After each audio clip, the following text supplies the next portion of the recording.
एक ऐसा महाकवि जिसने रामचरितमानस की रचना की, जिसने करोड़ों लोगों को हनुमान चालीसा का अमूल्य उपहार दिया।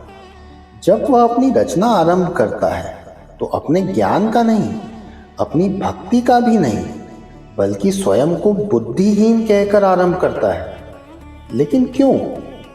आइए हनुमान चालीसा के इन दो प्रारंभिक दोहों के माध्यम से इस रहस्य को समझते हैं।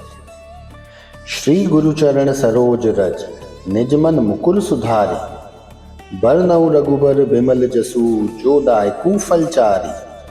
बुद्धिहीन तनु जानिके सुमिरो पवन कुमार, बल बुद्धि विद्या देहु मोहि हरऊँ कलेश विकार।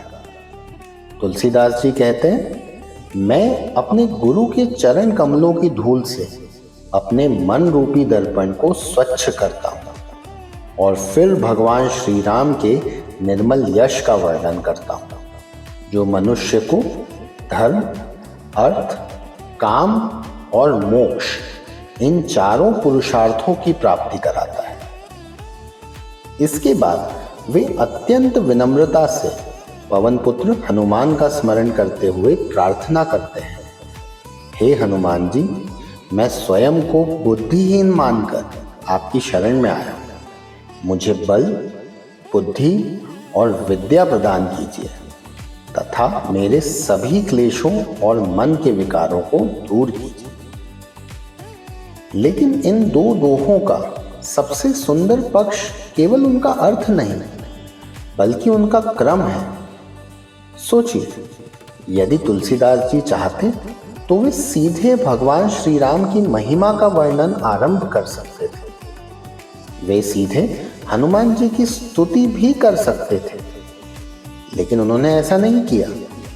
उन्होंने सबसे पहले गुरु को प्रणाम किया, फिर अपने मन को स्वच्छ करने की बात कही, फिर स्वयं को बुद्धिहीन स्वीकार किया और उसके बाद ही हनुमान जी से प्रार्थना की। यही इस संपूर्ण हनुमान चालीसा की नींव है। हम अक्सर ज्ञान की खोज करते हैं, लेकिन अपने मन को तैयार करना भूल जाते हैं। हम शक्ति चाहते हैं, लेकिन विनम्रता नहीं। हम सफलता चाहते हैं, लेकिन मार्गदर्शन स्वीकार करने का धैर्य नहीं रखते। तुलसीदास जी हमें बताते हैं, जब तक मन का दर्पण स्वच्छ नहीं होगा, तब तक सत्य सामने होकर भी स्पष्ट दिखाई नहीं देगा, और जब तक मन विनम्र नहीं होगा, तब तक ज्ञान भीतर प्रवेश नहीं करेगा।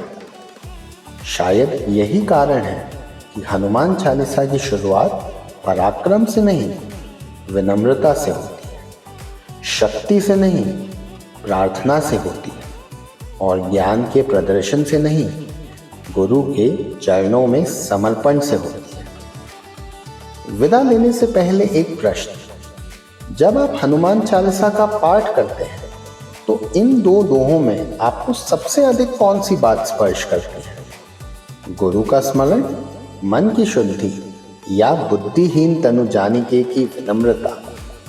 अपने विचार अवश्य साझा कीजिए। अगले एपिसोड में हम हनुमान जी के ज्ञान, गुण और तेज का वर्णन करने वाली प्रथम चौपाइयों का भाव समझेंगे। जय श्री राम।